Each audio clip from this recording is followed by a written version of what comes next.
ধন্যবাদ জানিয়ে ছোট করবেন না। আপনি আমার জন্য যা করেছেন সে তুলনা আমি আপনার জন্য কিছুই করতে পারিনি। আমি গরিব, আপনার মতো অর্থ প্রাচুর্য কোনোটাই আমার নেই। থাকার মধ্যে বলতে পারেন সততা আর আদর্শটুকু। আপনার শ্রমিক বন্ধুরা আপনার সাথে দেখা করতে হলে বলবেন আমি তাদের দাবি মেনে নিয়েছি। শ্রমিকদের ন্যায্য দাবি মেনে নেওয়ার জন্য আপনাকে ধন্যবাদ।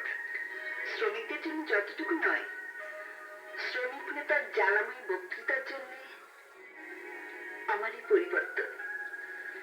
শ্রমিক যখন সব হারিয়ে ফেলে তখন দাবির কথাটুকু তাকে বেঁচে থাকার জন্য উচ্চকণ্ঠে বলতেই হয়।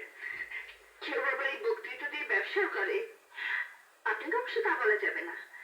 আদর্শবান হিসেবে ভালো হলেও ব্যবসায়িক হিসেবে যে আপনি ততটা ভালো নন তা তো আমি নিজের চোখে দেখেছি।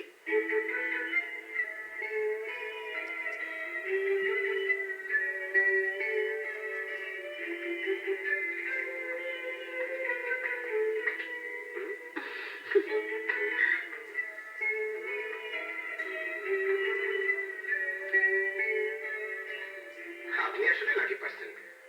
কথাটা ঠিক বুঝতে পারলাম না। বুঝবেন, আজ না বুঝলেও দুদিন পর ঠিকই বুঝবেন। চলি।